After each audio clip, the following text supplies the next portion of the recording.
সবাই কেমন আছেন? আজকে থাম্বনেল দেখে বুঝে গিয়েছেন কি নিয়ে আজকের ভিডিওটা। এটা কি আসলেই সম্ভব? 5-6টা ক্লিক করে 5 মিনিটেই $50 বা $40 আর্ন করা যায়? অবশ্যই সম্ভব। আপনার যদি স্কিল থাকে তাহলে ডেফিনেটলি আপনি এটা করতে পারেন। আপনার বিশ্বাস হচ্ছে না? চলুন আমরা কম্পিউটার স্ক্রিনে গিয়ে দেখি কিভাবে খুব ইজিলি 4-5টা ক্লিক করেই 5 মিনিট সময় ব্যয় করে $40 বা $50 আর্ন করতে পারেন। প্রথমে আমি দেখাচ্ছি যে কোন ওয়েবসাইটটাতে আমি কাজ করেছিলাম এবং কি প্রবলেমটা ছিল। আমি দেখতে পাচ্ছেন একটা ট্যাবে আমি ওয়েবসাইটটা ওপেন করে রেখেছি।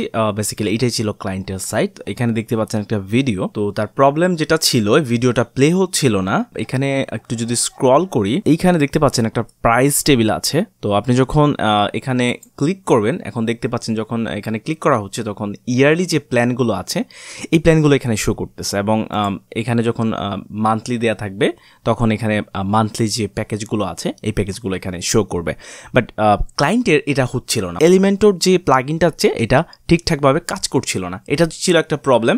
আর একটা প্রবলেম ছিল যখনই আমি এখানে ক্লিক করব আই এম এ ক্রিয়েটর, এখানে দেখতে পাচ্ছেন একটা পপ আপ চলে আসছে। এই পপ আপটা আসতেছিল না। মোটামুটি তার প্রবলেম ছিল তিনটা। প্রথম প্রবলেম ছিল ভিডিও প্লে হচ্ছিল না। দ্বিতীয় প্রবলেম ছিল যে এখানে যদি আমি ক্লিক করি তাহলে এইখানে যে অপশানটা চলে আসতেছে ইয়ারলি এটা হচ্ছিল না। এবং তৃতীয়ত এখানে প্রত্যেকটা বাটনে যখন আমি ক্লিক করব তখন একটা পপ আপ চলে আসবে সামনে। তো এই পপ আপগুলো আসছিল না। এটা ছিল তার প্রবলেম, যদিও এর সলিউশন ছিল একটা। এখন আমি যদি আপনাদেরকে ক্লায়েন্টের মেসেজগুলো দেখাই, আমি আছি আমার ড্যাশবোর্ডে। ড্যাশবোর্ড থেকে এই ক্লায়েন্টের মেসেজগুলো আমি যদি দেখাই আপনাকে, দেখতে পাচ্ছেন সে আমাকে প্রথম হাই লিখে একটা মেসেজ দিয়েছে এবং তারপর সে তার প্রবলেমটা, সাইটে যে প্রবলেমটা হচ্ছে এই প্রবলেমটা একটু ডিটেলসে আমাকে বললো। সে বলতেছে যে কয়েকটা বিষয় কাজ করতেছে না, আমি তোমাকে পে করবো এই কাজটার জন্য, তো তুমি দেখো কিভাবে সলভ করতে পারো। সে আমাকে তার ওয়ার্ডপ্রেস লগ ইন ডিটেলস দিল। আমি তার ড্যাশবোর্ডে লগ ইন করলাম এবং আমি তখন থেকে আস্ক করলাম, recently you add or deactivate any plug in or any coding add. আর আমি থেকে আস্ক করলাম যে রিসেন্টলি আপনি কি কোনো প্লাগ ইন অ্যাড করেছেন কিনা বা কোনো প্লাগ ইন ডিঅ্যাক্টিভ করেছেন কিনা। বেসিক্যালি যখনই আপনি দেখবেন যে কোনো প্লাগ ইন প্রপারলি কাজ করছে না তখন আপনি ক্লায়েন্টকে আস্ক করবেন যে আপনি রিসেন্টলি কোনো প্লাগ ইন অ্যাক্টিভ করেছেন বা ডিলিট করেছেন কিনা। অনেক সময় কি হয়, এলিমেন্টের যদি আমি উদাহরণ দিই, অনেক সময় এটার অনেক অ্যাড অন আছে যেগুলো ইউজ করার ফলে এইটা যে প্রপার যে প্রসেস আছে এগুলো ঠিকঠাকভাবে কাজ করে না, মানে একটা আরেকটার সাথে কমপ্লেক্ট করে। তারপর যেটা হয় যে প্রপারলি আউটপুটটা সে দিতে পারে না। আমি তাকে এটা আস্ক করলাম, বাট সে আমাকে বললো যে না, আমি কোনো প্লাগ ইন অ্যাড করিনি বা কোনো কোডিং করিনি। তো আমি কি করলাম, তখনই তার সাইটটাকে এক্সপোর্ট করে আমি আমার নিজের সার্ভারে নিয়ে আসলাম। নিজের সার্ভারে এনে আমি দেখতে থাকলাম যে প্রবলেমটা আসলে কি। সে যেহেতু না করেছে তারপরেও আমি প্রত্যেকটা প্লাগ ইন ডিঅ্যাক্টিভ করে আমি দেখলাম যে কাজ করে কিনা। তারপর আমি যে সলিউশনটা বের করলাম এবং যে প্রবলেমটা আমি এখানে দেখলাম যে তার সাইটে একটা প্লাগ ইন ইনস্টল করা আছে। এটা হচ্ছে এই প্লাগ ইনটা। তো আমি তাকে একটা স্ক্রিনশট নিয়ে তাকে পাঠালাম যে এই প্লাগ ইনটা যদি আপনি ডিঅ্যাক্টিভ করে দেন তাহলে সবগুলো কোড ঠিকঠাকভাবে কাজ করবে। মানে এই প্লাগ ইনটার জন্য কোনো কোড কাজ করছিল না। তো আমি তাকে জাস্ট এটা বললাম যে এই প্লাগ ইনটা ডিঅ্যাক্টিভ করতে হবে এবং এই প্লাগ ইনটা ডিঅ্যাক্টিভ করে দিলাম। কাজটি করতে আমার মোটামুটি 5 থেকে 6 মিনিট সময় লাগে। কারণ হচ্ছে প্রথমে আমি তাকে আস্ক করলাম যে কোনো প্লাগ ইন ইনস্টল করেছে কিনা।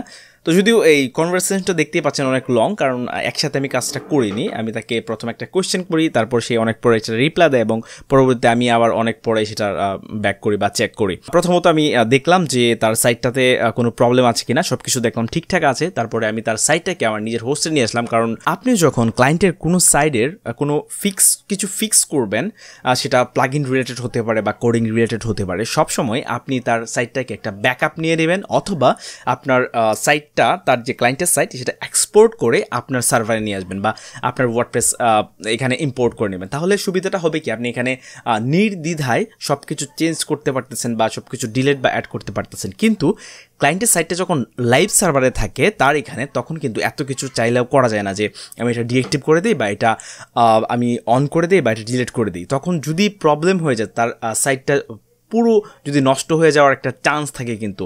তো এই রিস্কটা কখনোই আপনারা নেবেন না। আপনারা হয় একটা সাইটের ব্যাকআপ নিয়ে নেবেন অথবা সাইটটা আপনার এখানে ট্রান্সফার করে নিয়ে আসবেন। আমি সেম কাজটা করি, সাইটটা আমার এখানে ট্রান্সফার করে নিয়ে আসি এবং প্লাগইনটা ডিএক্টিভ করে দেখলাম যে কাজ করতেছে। আমি জাস্ট এই কাজটাই করি, খুবই সিম্পল একটা কাজ করি, জাস্ট একটা প্লাগইন ডিএক্টিভ করি আর কিচ্ছু না। তারপর সে আমাকে বলল যে আমি তাকে কাস্টম অফার পাঠাতে। আমি তাকে আস্ক করলাম হাউ মাচ আই সেন্ড। তো সে আমাকে রিপ্লে দিল what do you think is fair.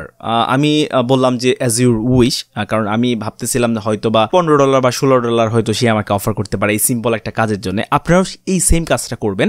যখনই ক্লায়েন্টের সাথে আপনার কথাবার্তা বলে মনে হবে যে সে একজন ভালো ক্লায়েন্ট, তাহলে কোনো অফার পাঠানোর কথা হয় বা অফার পাঠানোর কথা চলে, তাহলে ডেফিনেটলি তাকে আস্ক করবেন যে তার বাজেট কত বা সে যেটা মনে করে। তো সে আমাকে একটা রিপ্লে পাঠালো যে $40। একটা জিনিস দেখুন, সে আমাকে $40 অফার পাঠানোর পরেও, মানে $40 বলার পরেও কিন্তু এখানে একটা প্রশ্নবোধক চিহ্ন রেখেছে। তার মানে কি, আমি আরও চাইলে এটার চার্জ বাড়িয়ে নিতে পারতাম, আমি চাইলে এটা $50 নিতে পারতাম, বাট আমি কিন্তু আর বেশি নেইনি। কারণ হচ্ছে সবসময় আপনারা ক্লায়েন্টকে এত বেশি চার্জ করবেন না।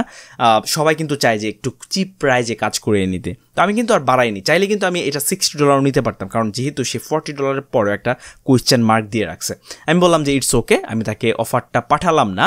আমি দেখুন আরেকটা ট্রিক এখানে ইউজ করি। আমি তাকে বললাম যে can I send to custom $18 এবং প্লাস $18। এটা আমি এই জন্যে বললাম কারণ হচ্ছে আমার এখানে $40 হয়তো আমি যদি একসাথে অফারটা পাঠাতাম তাহলে হয়তো এখানে আমার আর্নিংটা একটু বেশি হতো, বাট এখানে $18 করে লিখেছি এই জন্যে কারণ $40 সে যখন অ্যাকসেপ্ট করবে তখন কিন্তু তার এখানে সার্ভিস চার্জ কাটবে। এখন আমি এখানে তাকে 2টা অফার পাঠাইছি, আমার এই জন্যে পাঠাইছি যে আমি তাহলে 2টা রিভিউ নিতে পারবো এবং আমার 2টা গিগে 2টা রিভিউ নিতে পারবো, আমার র্যাঙ্কিং বেশি হবে, আমার অর্ডার পাওয়ার চান্স বেশি থাকবে। তো আপনারা যখন দেখা যাচ্ছে যে এরকম কোনো সুযোগ থাকে, আপনি যদি কয়েক ডলার স্যাক্রিফাইস করেন, সেক্ষেত্রে যদি আপনার 2টা রিভিউ পেতে পারেন বা 2টা রিভিউ পান, সেটা কিন্তু খুবই ভালো আপনার প্রোফাইলের জন্য। তো আমি তাকে সেই জন্যে 2টা কাস্টমার পাঠালাম এবং এখানে $20 আপনি বলতে পারতাম, বাট আমি $20 বলিনি, কারণ যেহেতু তার চার্জ বেশি খরচ হবে সেই জন্য আমি নিজেই তাকে $18 এবং $18 করে তাকে আমি অফারগুলো পাঠাই এবং সে আমাকে এটা অ্যাকসেপ্ট করে এবং 5 স্টার ফিডব্যাক দেয়। এবং আমি যদি আপনাকে ফিডব্যাকগুলো দেখাই, দেখতে পাচ্ছেন যে এখানে 2টা ফিডব্যাক লাস্ট একদিন আগে, মানে কাজটা আমি একদিন আগে শেষ করি। সে সাউথ আফ্রিকান ক্লায়েন্ট ছিল, বুঝতেই পারছেন যে 2টা 5 স্টার ফিডব্যাক পেয়েছি, এতে আমার গিগের র্যাঙ্কিং কিন্তু অনেক বেড়ে গিয়েছে। ভিডিওটা যদি ভালো লেগে থাকে তাহলে অবশ্যই চ্যানেলটা সাবস্ক্রাইব করুন। আমি যেহেতু সবসময় ফ্রিল্যান্সিং বা ওয়েব ডেভেলপমেন্ট বা ফাইবার ওই মার্কেট প্লেসগুলো নিয়ে কথা বলি, তো আপনার যদি এই বিষয়ে কোনো ইন্টারেস্ট থাকে তাহলে ডেফিনেটলি আমার চ্যানেলটা সাবস্ক্রাইব করে রাখতে পারেন, কারণ আমি অলওয়েজ এই বিষয়গুলো নিয়ে কথা বলি। আপনি চাইলে আমার ফ্যান পেজে অ্যাড হতে পারেন, ভিডিওর ডেসক্রিপশনে আমার ফ্যান পেজের লিঙ্ক দেওয়া থাকবে এবং আপনার যদি কোনো কোয়েশ্চেন থাকে ভিডিও নিয়ে কমেন্ট বক্সে লিখুন আর আমি ডেফিনেটলি এটা রিপ্লাই দেওয়ার ট্রাই করি। পরবর্তী ভিডিও পর্যন্ত ভালো থাকবেন, থ্যাংক ইউ।